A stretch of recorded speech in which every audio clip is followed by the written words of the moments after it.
All right, hello everyone, and welcome to today's Help Systems webinar, Capacity Planning for Your Peak Season, coming to you from beautiful Eden Prairie in Minnesota, and today including Durango, Colorado. Thanks for joining us. So whether your business peaks during the Christmas retail season or summertime swimming pool sales, the question is, have you planned for your peak season usage, especially as you migrate to new hardware? Don't use the back of a napkin to figure this out. We have a better way. My name is Chuck Lisinski, and I'm the Director of Technical Solutions here at Help Systems, and I'm riding shotgun today for our capacity planning and performance expert, Doug Mumau. Good morning, Doug. Hey, Chuck, good to be here. Hey, Doug, tell us a little bit about your background. I've been in the industry for 35 years. I'm the Director of Education and Analysis for MPG, now Help Systems, for 16 years. Been doing traveling all over the world, teaching performance management, capacity planning for almost 30 years. So yeah, it's really fun. It's fun. I'm an old ex-customer, so everything I teach is all real life example, and it's fun to be out there in the trenches with everybody. Super exciting to have you on board, Doug, and so far it's been great fun. So a little bit about logistics for today. Today's webinar will last 30 minutes. I'll be Doug's color commentator and also monitoring any questions that might pop up. And we're also going to have some questions for our audience today, so you'll be able to participate in today's webinar. Doug, let's take a look at the agenda. All right, so we're going to talk about why this session is so critical. Like I said, I've traveled all over the world, and I don't care if you're a small shop, big shop, there's a lot of things you have to do to prepare for your busy season. And we're going to talk about the power of historical data. Boy, if you get anything out of this today, the historical data, having that performance movie camera on is going to be so critical for all of us.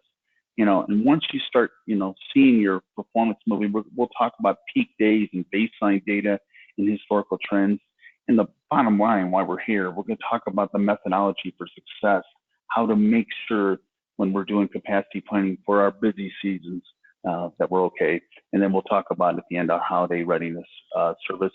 And just a little tease, like I said before, we'll show you a version 19.1c of PerfNav, a little new functionality that just got released to Common, and it was jaw-dropping reaction to it. So you'll see that in the demo today as well.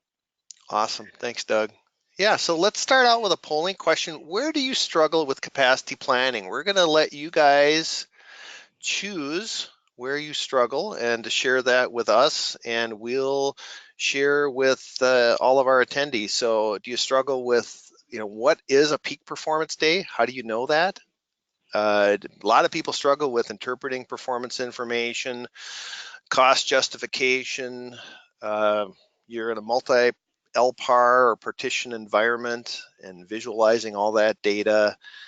How about just gathering the performance data? Where do you struggle? All right. Thanks for participating. We've got some interesting results coming in, and we're going to give you about 60 seconds to answer that question. I love these polling questions because it really gives you a good feel for what's going on out there in the real world. Sometimes I think here at being a software provider, I'm not in the real world, but it's good to see real data. Yeah, the results are exactly what I see in the industry. That's really interesting. Okay, Doug, I'm going to close the poll. And let's share the results. Doug, one of the things. To this? Yeah, I do. I love this. There's a saying that I said for years. Graphs are pretty. Anybody can make a graph, but sometimes it's truly, what am I seeing? One of the things I teach, I have a 2.5-day hands-on lab class on performance management in the product, and you would be how many times, I don't care if you're veteran people or someone just starting in our industry, sometimes when you're looking at a graph, you're like, what am I looking at? So you're right. Some of the results that I see is sometimes you have to understand what is this graph really telling me? And then I like the part where, the thing that with the performance data, you're going to learn today how important that is to get that performance movie. Only then we can make, accurate capacity planning decisions. Yep, gathering, interpreting, and visualizing performance data. All right. All right. So I guess let's get to the fun stuff. So why are we doing this? Why are we all here, right? I'm going to start it out with the don't let this happen to you. So as I've said before, I'm all about real life examples, and this was one of the most unreal examples I've ever seen. True story, popular U.S. company, retail company, where they were getting ready for their peak season. This is a 24-hour view graph, so you can see from 8 to 5, they're pretty much pegged, and they had a capped box, so they didn't have any virtualization going. That when you got to the top of the glass, you were at the top of the glass, right? And by the way, they did their upgrade 6 months prior to their peak season. So if you think about that, they did the holiday readiness thing. They said, we're going to be ready. Here we go. And you can see the results of it. They were pegged all day and performance suffered. So what happened, right? In fairness to this company, they really tried to be ready, but they just didn't do it correctly. So we're going to talk about the baseline data. They just didn't select their baseline data correctly. So what went wrong in the process, and I always like my little crude drawing here of a seasonal trend. This is very common for all of us out there. We all have, when I worked at Boise Cascade Office Products, we were very busy in January, not so busy in the spring. When August would come around, we'd have school. And then Christmas, that ebb and flow would happen every year. Pretty common ebb and flow for retail shops. A lot of people getting ready for Christmas time. Well, what happened at that company is they chose their baseline data in May. So you can see, right? You can see there that if you pick in May, they're going to be dead, right? Because as they got to their busy time, their cup runneth over. So very, very important. And then you can see on here, I talk about the importance of structured monthly reporting. You're just not doing it because it's a thing to do. You're doing it because you're learning what's a January like, what's a February like, what's a March, and so forth. When you learn your system at a deeper level, you can make these capacity planning decisions so much easier. All right, now with that said, look how neat that is. Little inverted, little crude drawing, but look at that. Here's an example of a seasonal trend for, as Chuck said, a perfect example, a swimming pool business. Look at that. Notice how they're not so busy in January, March, but as they get towards the spring and the summer, very, very busy, very busy. So what does that teach us? Every business has its own unique busy periods and trends. And our jobs is to identify your true busy period. And by the way, each one of your LPARs, think about that. Every business, every LPAR has its own unique trends and baseline data. Now, funny fact, and I thought about this as we're preparing for a lot of companies with Black Friday and Cyber Monday. Do you guys know, and because I've looked at thousands and thousands and thousands of real life examples over my career, that the true peak day doesn't really actually happen on either of those days. The CIO gives us we've got to be ready for it. But sometimes there's all this prep work and all these, processes that have to happen and jobs that have to happen to get us ready. And that ends up being the true peak time. All right. So how do we get there? I tell you, I talk about the power of historical data. If you look in this little screen here, you can see System A and System B. Over here, we've got just a handful of data. Have I done capacity plans with a handful of days? Sure. But what you really want is years worth of history. And the cool thing about Performance Navigator is we'll take that cool collection services data. We don't need every field, because the idea years ago was, oh my gosh, that's going to hurt my disk space and everything. Well, guess what? We just need the performance management fields. So we have a job that wakes up at 12:30 at night, and we extract that performance management data, CPU, disk, memory, and we get this cool years worth of data. And by the way, it only affects your disk 100 meg a year. Why is that important? Because how the heck can we prepare for our busy season if we only have a portion of our performance moving? So if you get anything out of this today, the more data, the better. We can really make accurate capacity planning decisions. All right. So one of the things that we need to do as we're going into holiday readiness mode is let's just understand where we are in regard to our hardware. So this is a report that CIOs absolutely just love because, and by the way, this is a report that I would take to every meeting. As a sysadmin, we live in a virtualized world, right? Where things are changing and everything. How much CPW over here? How much memory? I would take this into every meeting, and I would be able to look at what are my totals on CPW, RPERF, what are my cores, how much memory, what's my disk environment look like, and how neat is this? Where we'll actually inventory all your operating systems and your models. The reason that's important, excuse me, is we're trying to understand the big picture total. So if we want to look at, like I said, all these core metrics, we're going to then go down one level and look at this, an inventory for all our LPARs. Now, what I love about this report is, again, we get down to a very cool level where we're looking at CPW, cores, RPERF, virtuals. Are they in a share pool? How are they configured? Are they shared, uncapped? But I'm going to ask the question. I'm going to take a moment, and I want everybody to look at that picture. And I want everybody to see what's wrong with that picture. And the clue is here, remember that my CIO wanted me to be able to do enterprise reporting and enterprise capacity planning and make sure every LPAR is running smoothly. So look at that. You can see the frame. Yep. You can I'm looking, Doug. All right. Watch this.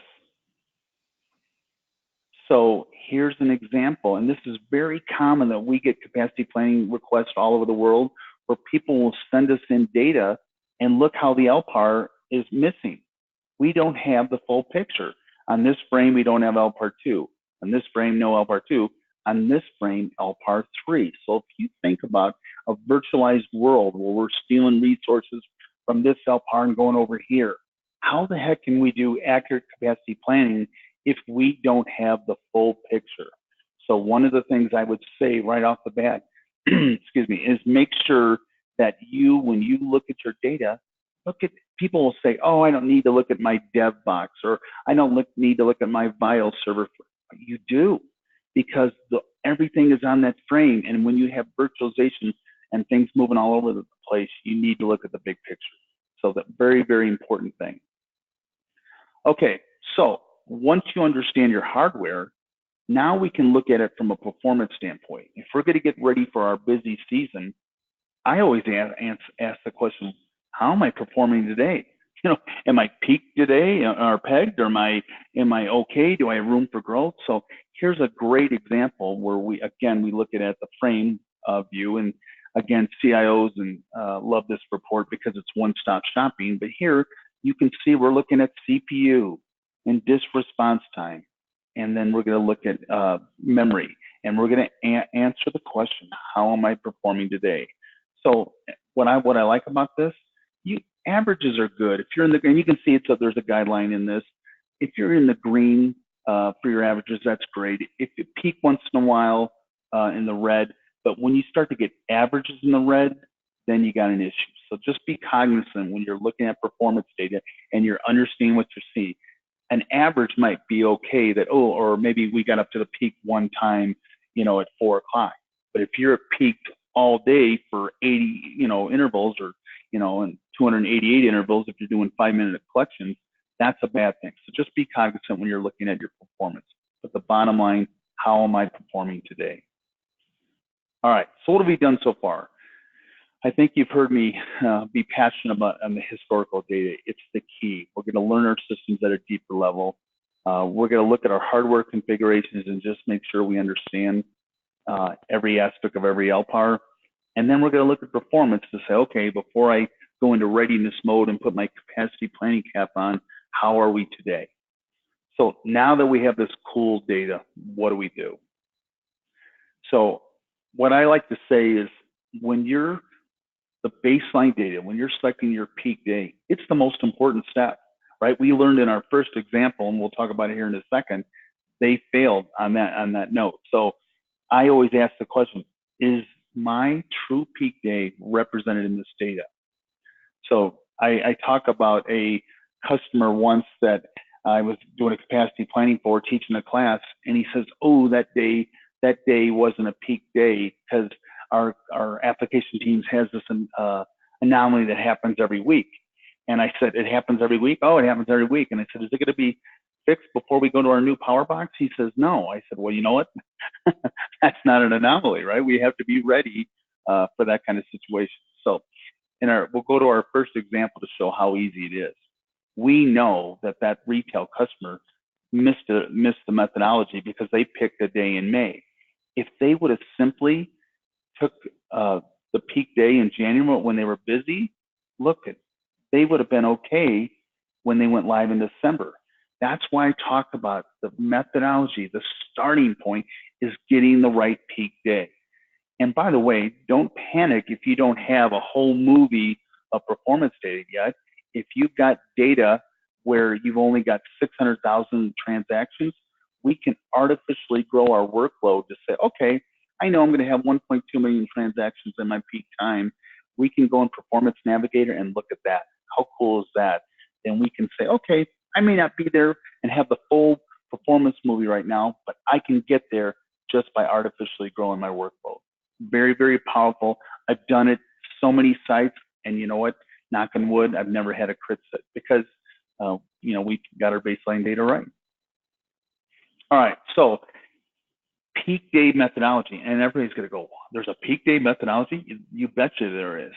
Here's an example where a customer went from one power box to another power box, and you can see when you're selecting your peak day, you don't want to, I call it the apples and oranges thing. You don't want to select a peak day for an old system back in the day. You want to go in there and say, okay, when we went live on this new power box, now this is my new environment. So I'm going to go in here, and when I'm selecting a peak day in Performance Navigator, you're going to start the date criteria, the SQL right there. Because back to here, this is old stuff, obsolete. All right. So now we're picking our peak day, and you can see one of the things I do in the products, I do a graph peak day CPU total. I like to show how full my glass of water is. It's just the way I've always done it. And I tell you, I always ask this question: is this real? Again, going back to my example with my customer or the anomaly, right? There was a true example where it was an anomaly because it was happening every week. But I've had instances where, oh yeah, we had a stuck job here and we were pegged all day. That's an anomaly. So what I always say to everybody is you can use the arrow buttons to go and look at, what's the first peak day, the second peak day, third peak day. The bottom line for me is if you get anything out of capacity planning, I'm passionate about this. It is not a bunch of us in the corner with a crystal ball making predictions. It is a total team project. You go to your applications teams, you go to your business partner, you go to senior management. We're going to figure out what our peak day is, and we're going to decide that as a team, right? We're going to understand and say, yep, that's our true. That's a month end day. That's when we're our busiest. That is the most important thing you can do. And by the way, one of the methodology things that I've always done is I'll use total CPU milliseconds used. What's the saying the kids say? It is what it is. The beauty of CPU milliseconds used is it's just the total of how much used, not to be confused with CPU utilization, where it might be going up and down based on virtualization. So that's why I like to use total CPU. And by the way, we don't include weekends as a default, but we can, right? If I walk into so many shops where they're not a Monday through Friday shop, you know what they might be? A Monday through Saturday. Oh yeah, you're really busy on Saturdays. So don't panic on that. We can go in the product and say, yep, I'm going to use any day of the week I want. So CIOs, what do they always say to us? Make sure the system will work during our peak season. We've all heard it. So one of the things that we can do is we can use current real-life trends for all core metrics, or you can use what I call room for growth analysis. So love this example because I've seen this so many times in my career. A CIO will say, our sales last year were up 10%. Let's grow our workload 10% just to make sure we're ready for our peak season. Sales are up 10. Let's grow workload 10. Well, look in this example right here. This is a real life customer graph where we're looking at a trend, and I'll ask the question, do you see why we could fail if we followed our CIO's advice there? Notice that we're growing at a 32% clip. I have been in so many situations where I've been teaching capacity planning or teaching the class or whatever, and they said, oh, my CEO wants to grow the system on 10 or 15%, whatever number, he's come up with that number. And I'll go into a room and just say, I'll just set my trend line and say, here's what we've been doing in CPW. And you'll see the look in the class, the eyes get really big, like, Mayday, wow. Because obviously, don't confuse business growth or sales or revenue with actual growth of CPU, CPW, transits, etc. So I'm telling you, I've seen it in my career. And by the way, I could have done that 15 or 10% with the CIO wanted, but what would have happened, right? I wouldn't have lasted 3 years or 4 years or 5 years or what I wanted. We would have had to do an upgrade earlier. So very, very important fact is use your real life data to your advantage. All right. Now, with that said, sometimes you can't use trending when the data is not connected. And a great example here, here's a company that's doing roll swaps, right? We're on, we're off, we're on, we're off. So it wouldn't be a good thing to do trending there. What I use is something what I refer to as room for growth analysis. Kind of philosophical, right? If you've got a lot of data and you've got good data, use it. If not, you can go to room for growth. Here's an example where I only have 5% room for growth on 16 cores. Look at that. If I don't have much room there at all. In fact, if my workload increased, my peak season, what would I would be like Mayday? How would I last? I wouldn't, right? So I can use this room for growth concept and say, okay, by adding 7 cores, and by the way, guess what I did in my methodology? Okay, I went to 17 cores, looked at it. I went to 18 cores, looked at it. When you just go up until you get a comfortable feel. It's your business. You want to make sure you have room for growth, that you're going to feel comfortable, that you're going to work at the holiday time. So you can see here when I got the 7 cores, I had 51% room for growth, and by the way, that equates to 15% growth per year for 3 years. But look at that. Isn't that great? That's when and you're just you're gonna feel like you got a chance here, right? You've got room for growth. We're gonna make it at our holiday time or peak time, whatever yours is. All right. Just to show you that we do disk analysis too, because it's just not CPU. We would do the same kind of look and feel and see how busy, in this case, how your disk response time is doing. If we have problems, because a lot of people say, oh my gosh, Doug, we have problems, what do I do? Because my CIO wants our systems to run. Don't panic. Look at this. This is a current day graph where we can literally right click on whatever peak it is. If you're having the phones are starting to ring, and you can say analyze interval. So check this out. So let's say I click on analyze interval. I'm going to go here and see, unless Murphy gets me here, I'm going to go show you our new enterprise reporting dashboard. Now, this is a company, Fidelity Express, that I'm working with currently, and they gave me permission. They're actually not even a customer yet. I'm doing a performance study, but they gave me permission to use their look and feel. This is something new in Performance Navigator, where instead of having a third-party vendor like look and feel can come up and see all the reporting, you can brand Performance Navigator to have this enterprise reporting dashboard with your own logo and your colors.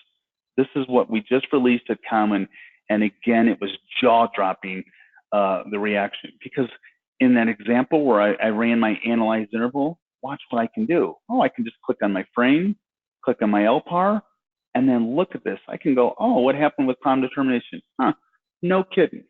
And now you just scroll down and you look at, you're peeling back the onion and you're looking at all core metrics and how was memory, right? How was memory set up and how are the pools? Look at this. What was my system waiting on? This is eye doctor stuff, right? The weight buckets. People don't realize in Performance Navigator that we can graph job weight buckets, system weight buckets. It does not matter. And then finally down here, look at this. Job details. So when the phones are ringing off the hook, you can figure out what jobs were using the CPU. And by the way, sometimes it's not a fully qualified job. Sometimes it's a system task. So very, very powerful stuff. And by the way, if you don't like the problem determination, a lot of people like our health check, where you can go in and look at it that way, where you can see things against best practice guidelines. So for you PerfNav guys out there, new version, this is crazy cool that you're now going to have your company look and feel. Look at, there's a before versus after, right? Why is this growing? You know, again, this was so well received at Common that people were like, holy cow, now I can present this to my company and have it look like a professional look and feel. And by the way, there's, monthly reporting. Hey, So Doug, anyway, is there an extra cost for that? no. Oh, great question. Thanks, Chuck. No, that is the beauty. The beauty is this is in version 19.1c, and Chuck will tell you this. He's been doing this a long time, like me. We're always trying to make improvements. We're never going to rest on our laurels, and we're always going to make improvements to the product so you guys can take things to another level. So thank you, Chuck. That's a perfect question to ask. All right. So anyway, so the bottom line is if you have problems, you've got a way to look at them. Another example, someone asked me, well, what happens if I have, this good day, good day, good day, oh, bad day? Guess what you can do? We have something in the product called What's Different analysis, where you can go in. Now look at this. Look how CPU jumped up. By running a What's Different analysis, by the way, takes me less than 5 minutes. Check how cool this is. I can go in here and say, oh, look at my CPU. Say it with me. This is my daughter now who knows nothing about computer performance. She could look at that graph and go little, big, right? Little over here, big over here. Oh, wow, look at my CPU jumped up 1,000%. What would we want to do in this situation? One mouse click. And look at that. Oh, 10 new jobs and 4 new system tasks showed up. Imagine if you're in your holiday mode and something happens where you can just do a before versus after, what's different, bam, and you got it. And how you want to see how cool this is, look at the disk operations. Disk ops increased. And if you go here, here's where you're just showing off to your boss. You go here and look at this number of jobs. Hello, right? No more guessing, no more having a feeling. You know exactly what's going on in your environment. So the good news, when you're doing holiday readiness or peak season readiness, if an issue comes up, you can handle it. Very, very cool. Yeah, Doug, I like how you, don't you call that a culture of proof? Culture of proof. Thanks, Doug. It is.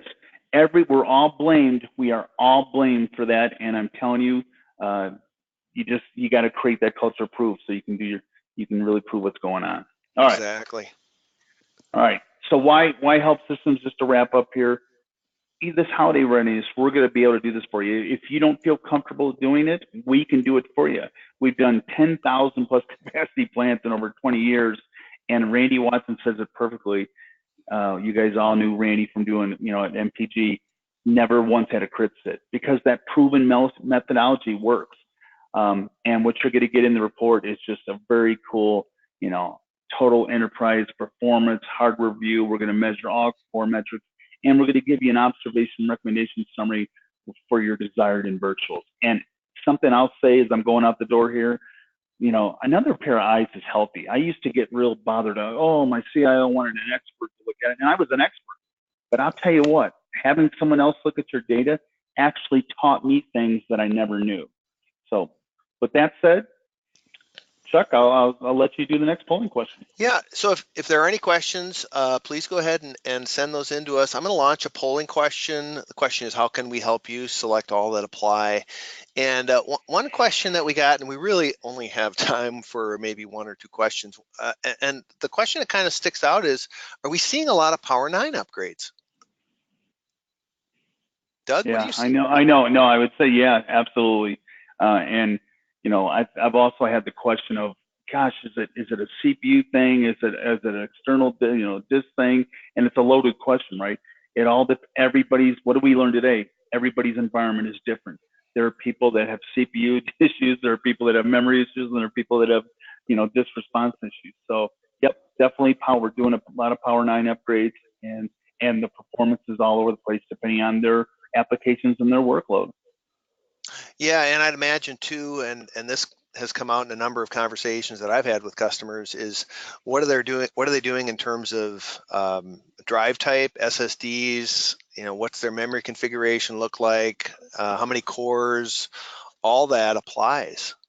Yeah, it really does. And again, I wish I could say it's just one thing out there, but think about all the different kinds of applications. Think about all the different kind of businesses. It's all over the place. It all depends on their customers' workload. I did a upgrade the other day where I went from spinning disk to external, disk, and the response time was just remarkably fast. But the next customer I had, they were pegged, right? They didn't have enough cores, and their disk response time was perfect. Their memory was perfect, and they just ran out of juice on the cores, and we had to do add two more cores or whatever. So Yeah, it all depends. exactly. All right, well, that brings us to the end of today's webinar. We really appreciate you participating in today's webinar. We appreciate your time. You will be receiving a follow-up to this with a link to the recording along with some additional collateral. And if you do have any questions, please feel free to reach out to us. I know Doug and I would love to talk to you. So Doug, well done, and thanks everybody. Have a great day. Bye-bye. Thanks, guys.